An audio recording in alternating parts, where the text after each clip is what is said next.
아니, 한국은 주입식 교육밖에 할 줄 모르는 나라 아니었어. 이렇게까지 한국이 발전했다고? 일본을 베낀 거 아니야? 일본이 한국에 영향을 많이 끼쳤잖아. 장내가 술렁술렁했습니다. 다들 일본이 맞네, 한국이 맞네 라면서 각자의 주장을 하기 바빴는데요. 미국 샌프란시스코 UCLA에서 열린 대회에서 무슨 일이 있었던 걸까요? 안녕하세요. 저는 샌프란시스코의 UCLA에 다니는 대학생 제니입니다. 저는 기계공학과 학생이고 저희 학교에서는 모든 학과생들이 참여할 수 있는 대학 내 발명품 대회가 열려요. 샌프란시스코에 거주하는 저는 최근 본인이 재학 중인 대학에서 발명품 경진대회에 참석했습니다. 이것은 매년 열리는 이 연례 행사는 작년에는 손재주로 유명한 핀란드의 학생들이 우위를 점했습니다. 보통 아기자기한 것들을 좋아하는 일본도 우위를 점하곤 했습니다. 혹은 오세아니아 국가들이 자연에서 영감을 얻은 솔루션으로 우위를 점하는 것으로 유명합니다. 일반인 투표자로 참가한 저는 핀란드를 비롯한 여러 나라의 혁신적인 아이디어를 볼 수 있어 기대가 컸습니다. 저는 행사장에 들어서자마자 전시된 참신한 아이디어들에 감탄했습니다. 핀란드는 자연과의 밀접한 관계를 활용한 상상력 넘치는 솔루션으로 깊은 인상을 남겼습니다.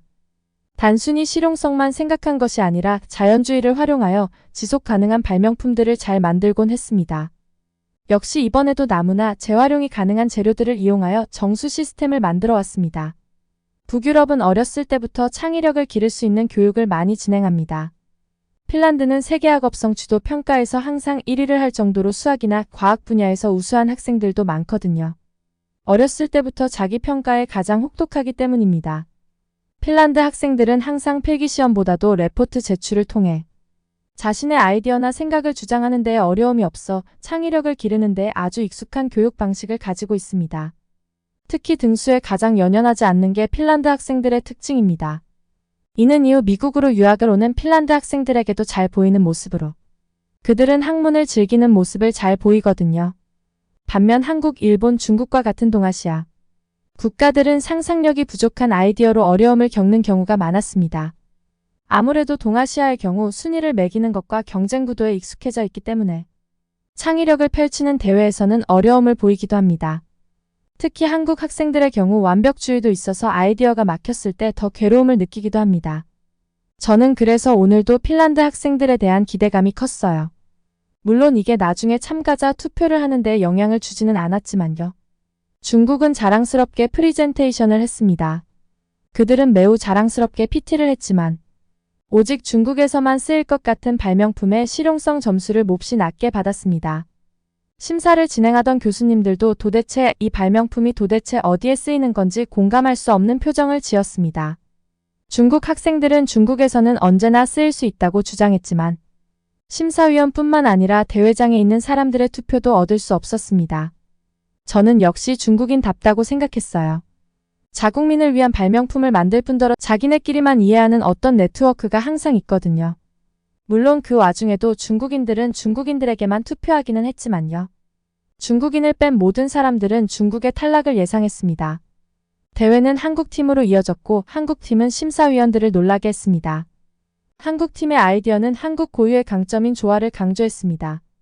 이 컨셉은 모든 참가자들의 흥미를 끌었고 그들의 프레젠테이션은 가장 높은 점수를 받았습니다. 한국팀은 실용성뿐만 아니라 태극 무늬를 활용하여 외관까지 한국의 멋을 살렸습니다. 이들은 문화적 강점을 실용적인 솔루션으로 엮어내는 뛰어난 능력을 보여주었습니다. 한국팀의 아이디어는 빗물이 내렸을 때 이물을 버리지 않고 사용할 수 있게 땅으로 빗물이 흡수가 잘 될 수 있도록 하는 도로 포장재였어요. 빗물을 버리지 않고 계속 순환하여 사용할 수 있도록 한 것이었죠. 한국 팀들은 이 아이디어에서 그치지 않고 빗물을 쓸 수 있는 양을 계산하기까지 했습니다. 개발만 된다면 바로 쓰일 수 있을 정도로 연구를 한 것이었죠.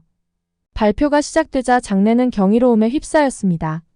한국 팀은 발명품이 다양한 시나리오에서 어떻게 활용될 수 있는지를 보여주며 그 다양성과 문화적 의의를 설명했습니다. 단순한 개념이 아니라 균형과 조화를 강조하는 삶의 방식에 대해 이야기했습니다.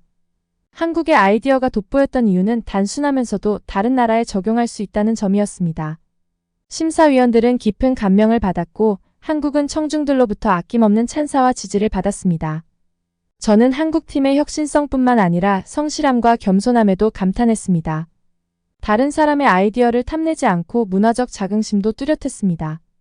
저는 비밀에 붙여진 그들의 아이디어가 언젠가 세상을 더 안전한 곳으로 만들 수 있을 것이라는 희망을 품고 돌아갔습니다. 한국팀에 이어 출전한 일본팀은 이전 프레젠테이션에 대한 호평에 눈에 띄게 흔들리는 모습을 보였습니다. 기술력과 혁신 정신으로 유명한 일본팀은 항상 강력한 경쟁자였습니다. 하지만 올해는 그들의 입지가 위협받고 있다고 느꼈습니다. 이후에는 일본팀의 프레젠테이션이 시작됐습니다. 그런데 장내 분위기가 이상했습니다. 한국팀과 아이디어가 너무 비슷했기 때문입니다. 국기를 이용한 것과 균형을 활용하는 것 등등. 그들의 프레젠테이션은 첨단 로봇 공학과 AI 기술을 선보이며 인상적이었습니다. 하지만 분위기를 압도하지는 못했습니다.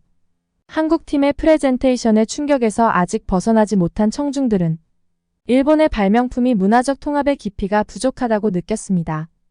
장내 분위기가 이상한 것을 감지한 일본인들은 짜증을 내기 시작했습니다. 한국이 따라한 게 맞잖아.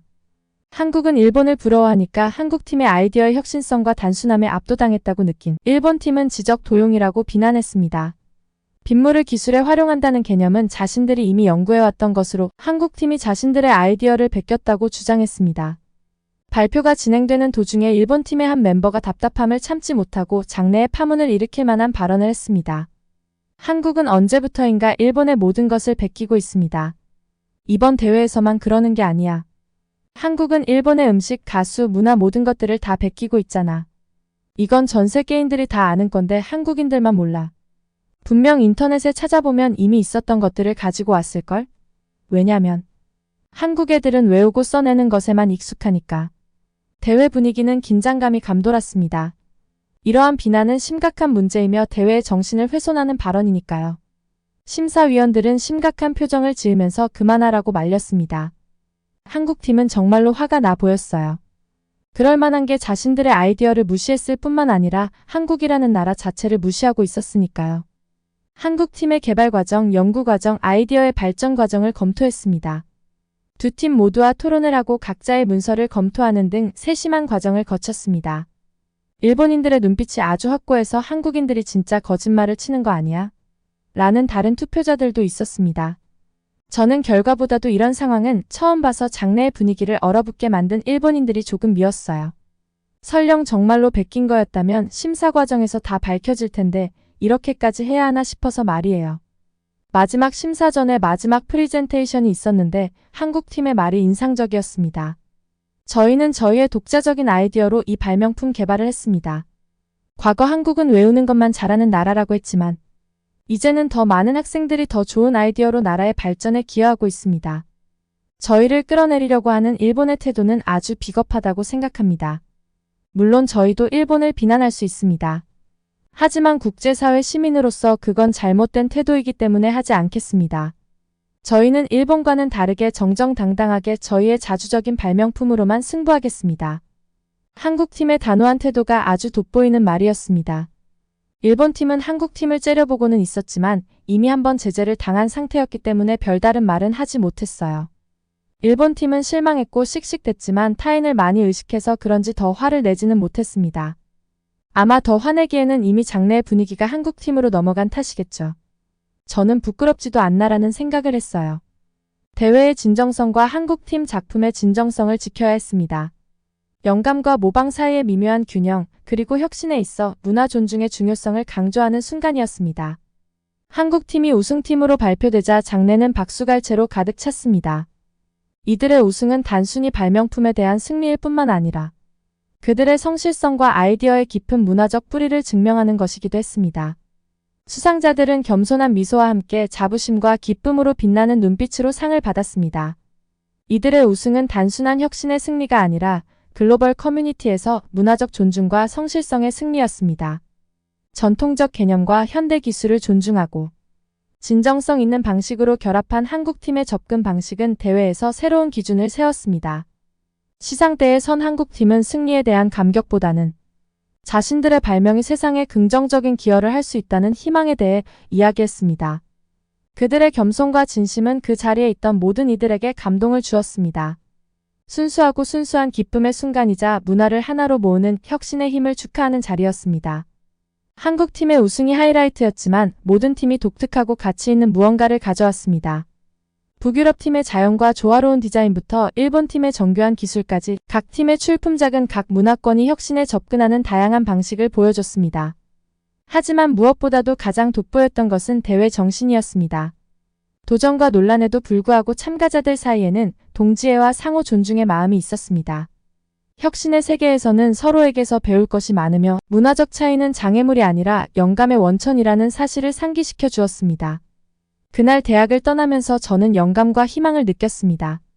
이 대회는 단순한 경연대회가 아니라 서로 다른 문화가 모여 아이디어를 공유하고 새롭고 의미 있는 무언가를 만들어내는 글로벌 커뮤니티의 축소판이었기 때문입니다. 전통의학과 현대기술에 뿌리를 둔 한국팀의 발명품은 그 완벽한 예시였습니다. 저는 우리 앞에 놓인 미래와 무한한 가능성에 대해 생각했습니다. 이 대회는 수많은 대회 중 하나에 불과했지만 미래 혁신의 씨앗을 뿌린 대회였습니다. 혁신은 기술의 경계를 넓힐 뿐만 아니라 문화를 더욱 가깝게 만들 것입니다. 또한 과거의 한국은 미리 연구된 것들을 따라가기 바쁘고 상상력이 뛰어난다기보다는 언제나 교과서적인 지식을 흡수하는 데 바빴던 나라였는데 이렇게까지 발전했다는 사실이 신기했습니다. 사실 생각해보면 요즘 한국의 기업들이 대단하다고 생각했어요. 미국에서는 우스갯소리로 진짜 부자들은 갤럭시를 쓴다는 이야기가 있어요. 페이스북 창업자인 마크 저커버그나 빌 게이츠 같은 IT 계열 사람들이 갤럭시를 많이 쓰거든요. 일론 머스크도 갤럭시를 쓰거든요.